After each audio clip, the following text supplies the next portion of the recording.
gəlsə, əziz izləyicilərimiz, bugünkü videomda sizinlə birlikdə ədadların cümlənin obrazlı təqdim edilməsinə təsiri mövzusunu izahına baxacağıq. Qeyd edim ki, hər zaman konkret bir şəkildə başqa versiyalarla etməkdənsə eyni versiyada izahlar edirdim.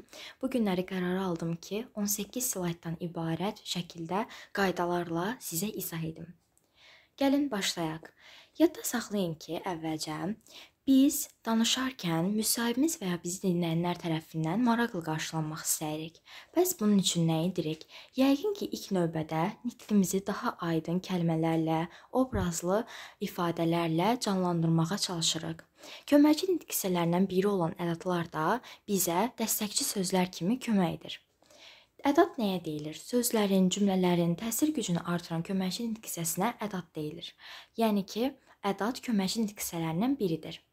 Ədadın məna növləri hansılardır? Qüvvətləndirici, dəqiqləşdirici, məhdudlaşdırıcı, sual, əmr, təsdiq və inkar, arzu ədadları.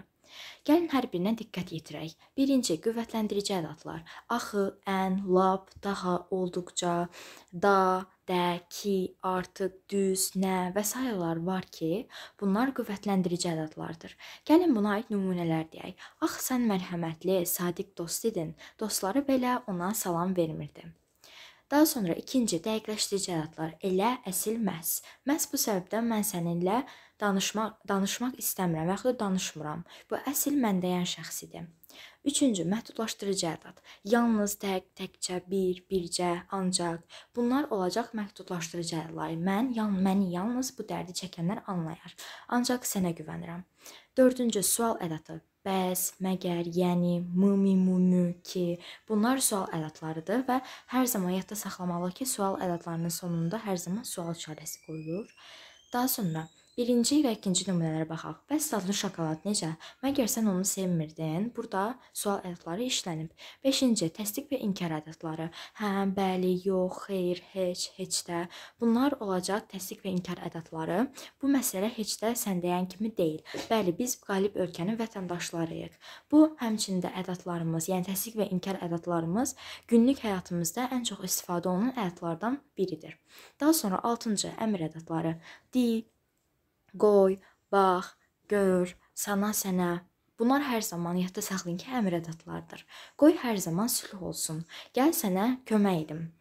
Gəlsənə kömək edim. Daha sonra 7-ci arzu ədadları. Kaş, kaşki, təki, gərək. Yadda saxlayın ki, bunlar arzu ədadlardır. Təki, hər zaman sülh olsun. Kaş ki, bu qədər şəhid verməzdik. Yazıda ədadlardan necə istifadə olunur qaydasından baxaq. Ədadların əksəriyyəti ayrı yazılsa da, bəzi şəkilləşmiş ədadlarımız da var ki, bunlar sözün ahənginə uyğun olaraq bitişik yazılır. Gəlin bəzi ədadlara diqqət yetirək. Cacə, sana, sənə, mümü. Cacə ilə sana, sənə yadda saxlayın ki, hər zaman bitişik yazılacaq. Mümü ədadından isə əvvəl dadə bağlayıcısı gələndə ayrı, qalan bütün hallarda isə bitişik yazılacaq. Ki ədadı vəzifəsinə görə iki qrupa ayrılır. Sual və qüvvətləndirici.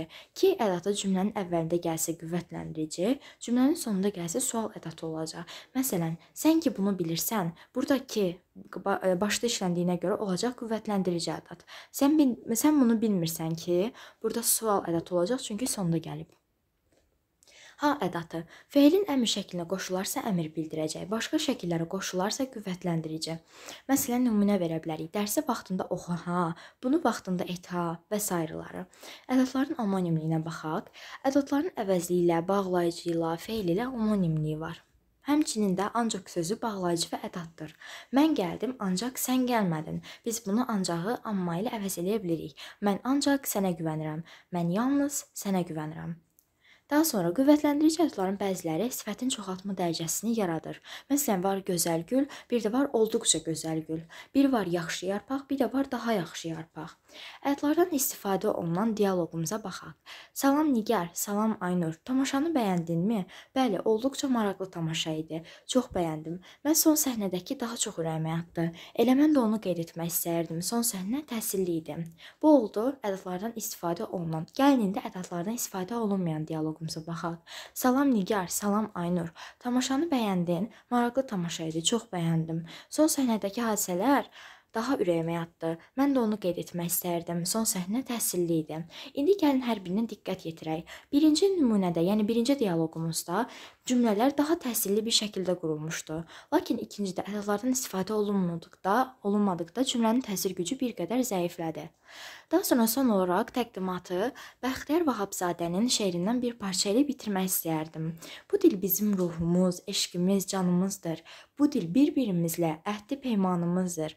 Bu dil tanıtmış bizə bu dünyada hər şeyi, bu dil əcdadımızın bizə miras verdiyi qiymətli xəzinədir. Onu gözlərimizlə qoruyub nəsillərə biz də hədiyyə verək. Bu oldu Bəxtiyar Vahabzadənin şeirindən bir parça.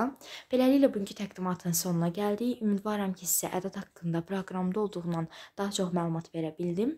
Hər birinizə dinlədiyiniz üçün təşəkkür edirəm. Sağ olun, salamat qalın.